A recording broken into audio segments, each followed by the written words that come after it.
Assalamualaikum, hello everyone, hello, welcome back to my channel. Oke, balik lagi bersama aku Nelly. Seperti biasanya aku bakalan melihat sebuah video. Dan video kali ini guys, yang mau kulihat ini sebuah video berjudul Luar Biasa Afrika Rasa Indonesia. Kampung orang Indonesia di tengah kota. Oh, ini di tengah kota yang ada di Afrika Selatan guys. Ini tuh kayak kita tuh ada di Afrika Selatan tapi serasa ada di Indonesia. Nah, kayak gitu. Tapi kental banget dong ya Indonesianya. Oke, sebelum kita mulai ini video, teman-teman yang udah mampir sidang aku, makasih banyak. Semoga teman-teman semuanya panjang umur, murah rezeki, dan selalu diberi kesehatan. Amin. Langsung ya kita putar dulu video kali. Let's go. Oke, seperti biasa teman-teman, untuk video originalnya teman-teman silahkan mampir di dunia seleb. DS1, ternyata populasi terbesar orang Indonesia di luar negeri bukan cuma di Suriname maupun Kaledonia Baru. Ada sebuah daerah di Afrika Kalau Suriname kan nggak asing ya. Di kawasan ini terdapat sebuah kampung yang seluruh penghuninya merupakan orang Indonesia. Wow. Anakku ada 3, ini semua di sini, semua di sini, sulit di sini. Anak suami juga ada, tinggal di sana.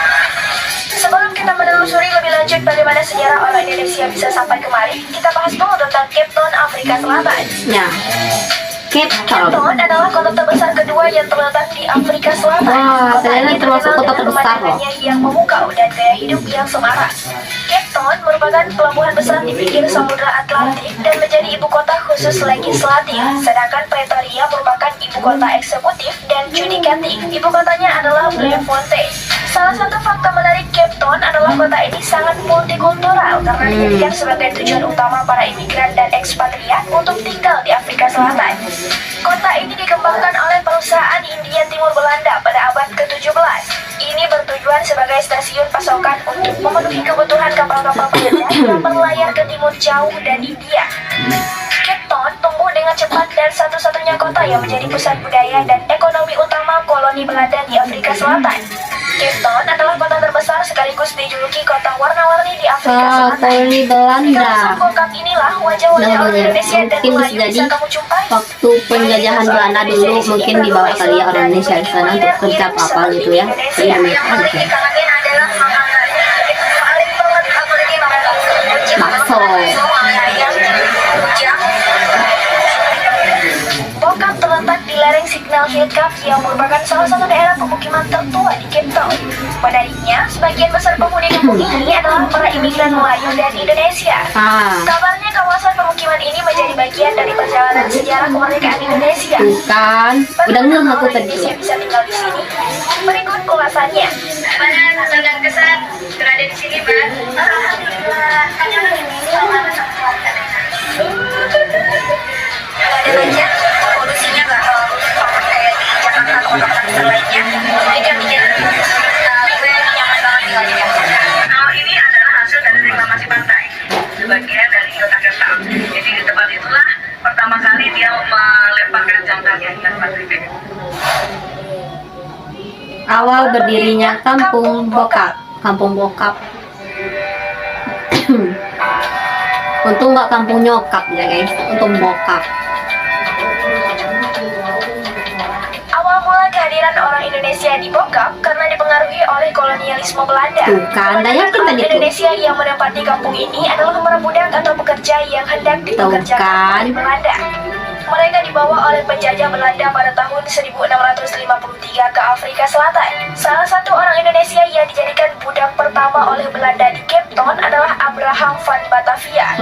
Saat membawa orang-orang Indonesia ke Cape Town, Belanda mengubah nama mereka berdasarkan bulan kelahiran atau asal daerahnya. Ada yang bernama Bambang van Java, Desember van Bale, August van Makassar, dan banyak lagi lainnya. Dilansir dari Cape Town History, Kampung Bokap awalnya merupakan sebuah tanah kosong yang dibeli oleh seseorang bernama Jan Dewal. Ia membeli lahan ini sebagai tempat tinggalnya. Pada awalnya, orang-orang Indonesia yang tinggal di sini menyewa sebuah rumah kecil yang disebut Hurkhuisches yang mereka sewa dari pihak pengembang. Pada tahun 1834, pihak pengembang Jepang mulai membangun rumah ini di Bokap yang kemudian ditawarkan pada para imigran. Hingga akhirnya Bokap berubah menjadi kampung Melayu, di mana para penduduknya banyak yang berprofesi sebagai penjahit, pengrajin, tukang bangunan hingga nelayan. Kampung ini kemudian dikenal dengan sebutan Cape Malay. Cape Saat Malay. ini, wilayah Bokap tak hanya dihuni oleh masyarakat dari rumpun Melayu, tetapi juga penduduk asli Afrika dan India. Diperkirakan saat ini terdapat 200.000 orang Melayu yang dulunya berkebangsaan Indonesia. Jadi campur ya.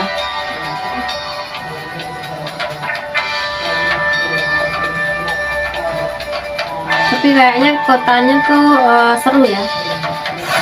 Adat istiadat dan kuliner Indonesia di Kampung Bokap. Masih kental nggak ya Indonesianya?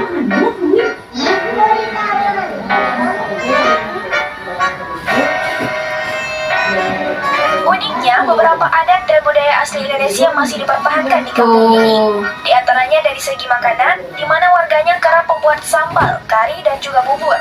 Sejumlah bahasa atau kosakata dari bahasa Indonesia juga masih digunakan di Bokap, seperti terima kasih atau terima kasih, kamar mandie atau kamar mandi, boka yakni buka, berkalahi atau berkelahi. Jadi kayak bahasa zaman dulu gitu, jadul gitu guys. Mayoritas penduduk Bokap menganut agama Islam. Bahkan sejumlah masjid kini telah banyak berdiri di sini. Salah satunya adalah Masjid Al-Awwal yang dibangun pada 1794 dan menjadi masjid pertama di Kampung Bokap.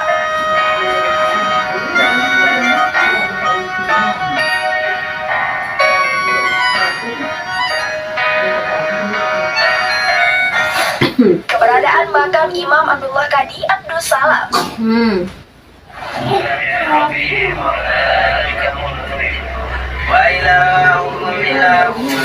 Salah satu bukti kuat tentang keberadaan orang Indonesia di Bokap adalah adanya makam Imam Abdullah Qadi Abdus Salam yang berasal dari Tidore, Maluku. Imam Abdullah adalah pangeran kerajaan Tidore yang menjadi salah satu tahanan politik semasa Belanda menjajah Indonesia. Ia dibuang Belanda ke Cape Town pada 1780. Selain menulis buku yang menjadi referensi utama Muslim di Cape Town, pria yang mendapat julukan Tuan Guru ini juga sempat membangun sekolah Islam pertama di Bokap yang murid-muridnya terdiri dari anak-anak para budak dan anak kulit hitam. Imam Abdullah menjadi salah satu dari 3 imam besar yang sangat dihormati di Cape Town. Wow.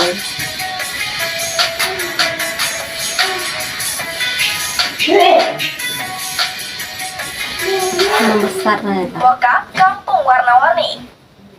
Iya. Aku lihat tadi ya. Selain penduduknya yang berasal dari Indonesia, Kampung Bokap juga menarik perhatian warga dunia. Dengan mengusung arsitektur bergaya Cape Dutch dan George, para penduduk Bokap mengecat rumah mereka dengan cat warna-warni yang menyegarkan.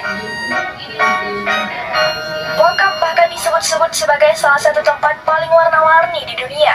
Keunikan yang dimiliki oleh Kampung Bokap akhirnya menjadi daya tarik tersendiri untuk wisata baru di Cape Town, Afrika Selatan. Warna-warni cat yang dipakai oleh para warga Bokap bukanlah sembarangan. Warna-warni cat rumah mereka adalah sebagai penanda bahwa rumah ini sudah ada yang punya dan juga melambangkan sebuah kebebasan. Para penduduk bebas mengecat gitu ya. rumah mereka dengan warna apa saja sesuai dengan kesukaan mereka. Jika rumah mereka dijual dan pemiliknya berubah, biasanya warna cat rumah juga akan diubah sesuai dengan pemilik baru. Jika ditemukan rumah bercat putih, itu menandakan bahwa rumahnya disewakan. Warna rumah di Bokap Jadi udah ada kode-kodenya gitu ya. jalan turis untuk berkunjung kemari. Selain spot foto yang menarik, di Bokap juga bisa melakukan walking tour yang menikmati keindahan Table Mountain, wisata kuliner, wisata sejarah, dan juga wisata belanja.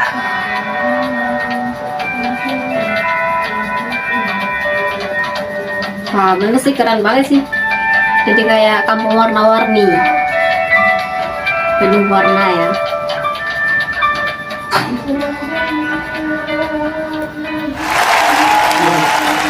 Nah teman-teman, itu dia videonya udah kita lihat. Kita udah lihat tadi, ini tuh di Afrika Selatan, tepatnya di kota Cape Town. Awal kisahnya tadi udah dijelaskan, ternyata kenapa mereka kayak orang Indonesia di Afrika itu awalnya karena masa penjajahan Belanda guys. Jadi ada tuh budak-budak itu dibawa ke Afrika sana. Nah, jadi tadi ada di kampung bokap ya namanya. Misalnya sekarang bagus banget sih namanya ya.